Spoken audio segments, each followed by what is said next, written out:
Hello everyone, welcome to biology class. Here we are with the chapter 7 biology exercise revision.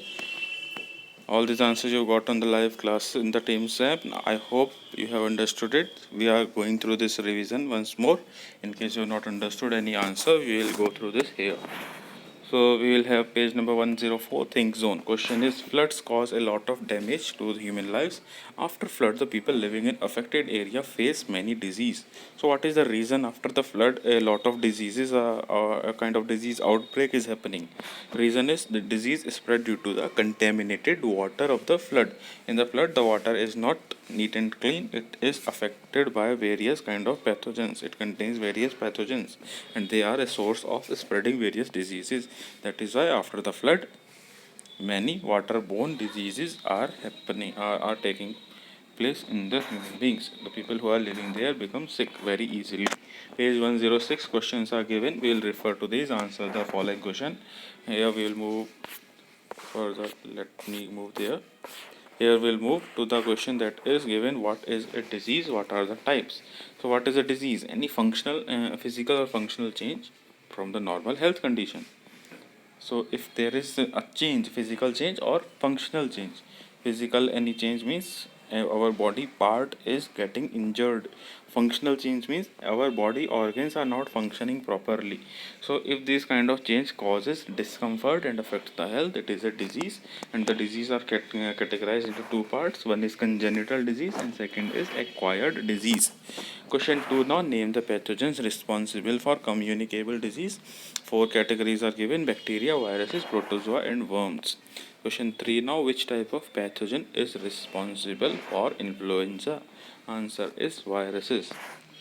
Question 4 now, why it is not advisable to eat food sold by the roadside vendors? Answer will read, it contains pathogens and can cause diseases. Because the roadside vendors are not keeping the covered food, it may be polluted, it may be contaminated by various germs. So that is why it contains pathogens and can cause diseases. You should not eat the food sold by the roadside vendors. It is unhealthy food. Question 5 now, what are different modes of transmission of communicable disease? So communicable disease, how it can transmit from one person to another. First is airborne, second is waterborne, then bacteria borne, direct contact or contaminated food. All these answers are the modes of transmission. Page 110. Name the following. A disease caused by the insufficient amount of iodine. If iodine is not there in our diet, it will cause goiter. So this is a deficiency disease. Goiter is caused by deficiency of iodine. Deficiency means shortage. We are not getting full quantity of iodine in our diet. Question second, any one example of inherited disease? Answer is thalassemia. Inherited disease is the disease caused that is transferred from generation to another generation. That is, from the parents to the children, the disease will transfer. That is, thalassemia is an example of such a disease, inherited disease. Question third now, a protein deficiency disease. Our answer is marasmus. It is a disease in the children caused due to the deficiency of proteins. Question 4, a disease caused by deficiency of vitamin C in the diet. Answer is scurvy, another deficiency disease. Fifth now, degenerative disease due to the malfunctioning of pancreas. So it is diabetes mellitus. It also called as it is caused due to the shortage or when the pancreas is not working properly, it is not producing insulin hormone which controls the blood sugar. So answer is this, diabetes mellitus. Sixth question, a disease caused due to deficiency of iodine. Again it has repeated, answer is goiter. Seventh now, a disease caused due to uncontrollable growth of the body cells which invade and destroy other healthy body cells. So if there is uncontrollable growth of the body cell, answer is cancer.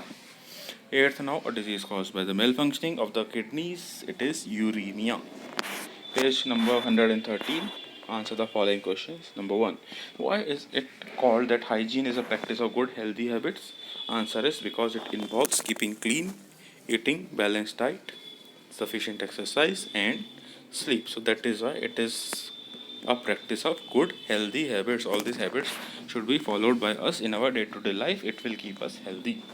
And then the next question is second one, what are the methods used in providing safe drinking water?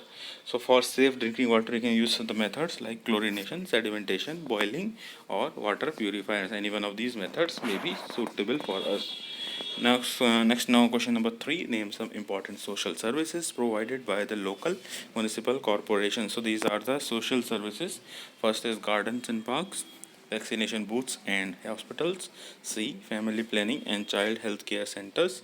D. Health services for school children.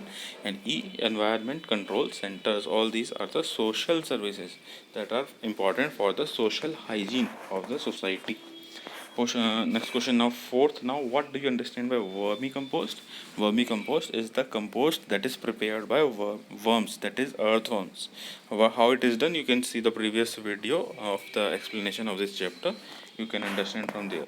Question 5 now, why it is necessary to segregate wastes? To segregate means to separate the waste from each other. Different types of waste are there: metallic waste, plastic waste, paper or vegetable peels are separate. So all these waste can be separated from each other. Why it is important or necessary? Answer is it helps in proper disposal.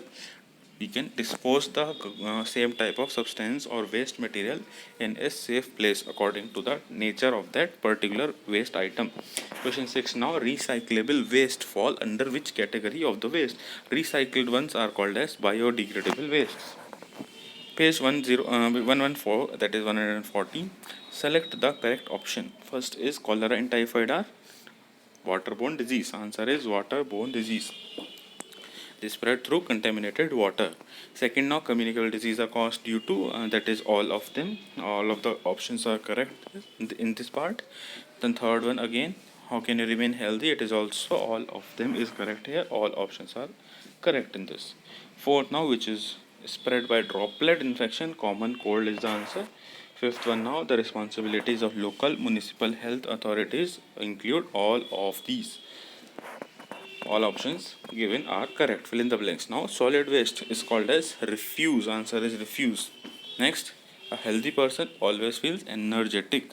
Kwashiorkor and marasmus are dash deficiency disease. Answer is protein. Dash is a communicable disease. You can write there malaria. Next, hygiene is the practice of healthy habits. True and false. Here you can see first one, regular exercise makes us healthy and strong. Answer is true. Second, waterborne disease, also called as communicable disease. Yes, waterborne disease are communicable. They can spread from person to person. Answer is true. Third one now, kwashiorkor is caused due to deficiency of protein in the diet. Answer is again true. Fourth one now, to stay mentally alert, we should sleep as less as possible. Answer is no, wrong. It is false. You should not sleep as less. Instead, in place of less, you will cut and write there more. Fifth question now, washing of hands can prevent the spread of deficiency disease. Answer is false. Washing of hands, you will cut and write there balanced diet. Then match the following, you can see here. Just a minute. Yes, this match the following, you can see here. All the correct options are given in front of these. You can note it in case you have not completed.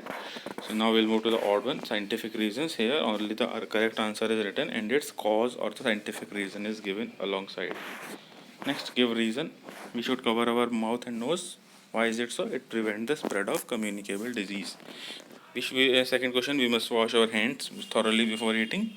So hand wash before eating is one of the most effective defenses against the spread of disease caused by contaminated food. So if we wash our hands, whatever germs are present on our hand, they will be clean, they will be washed off, and our hands will become neat and clean, and then we can eat the food so that we do not fall sick and we will be safe and secure. Answer the following questions in short. First question, how can we maintain good health?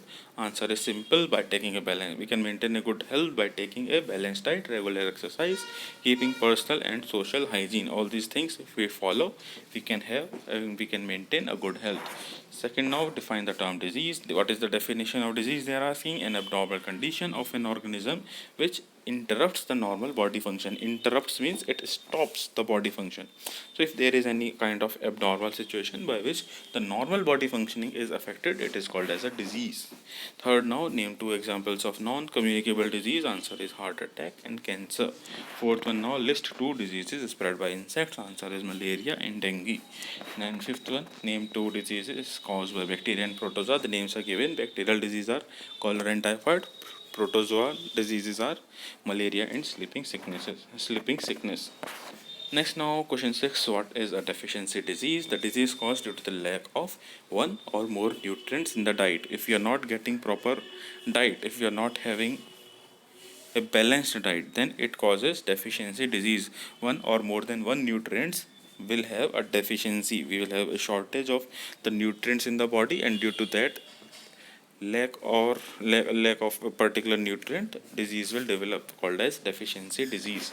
Answer the following in detail. Number 1, what is meant by the term health? What are the characteristics of a healthy person? So what is health?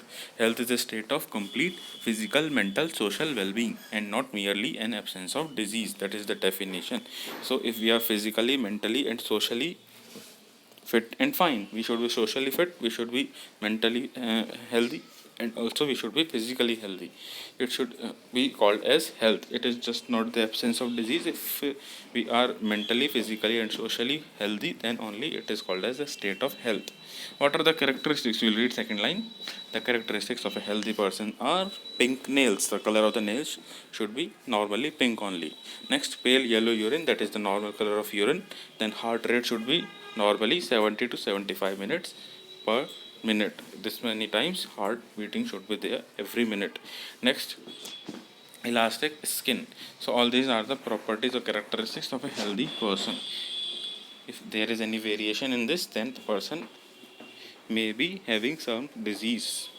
Question second now, name the minerals required for healthy bones and teeth and mention the disease caused by the deficiency of these minerals. Answer is calcium. For healthy bones and teeth, calcium is required, and the deficiency of calcium will cause what? It will cause weak and the brittle bones. Weak and brittle means then the bone or teeth can easily have rupture, they can easily break.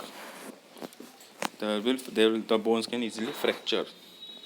Question third now, name the disease caused by the deficiency of A part vitamin A.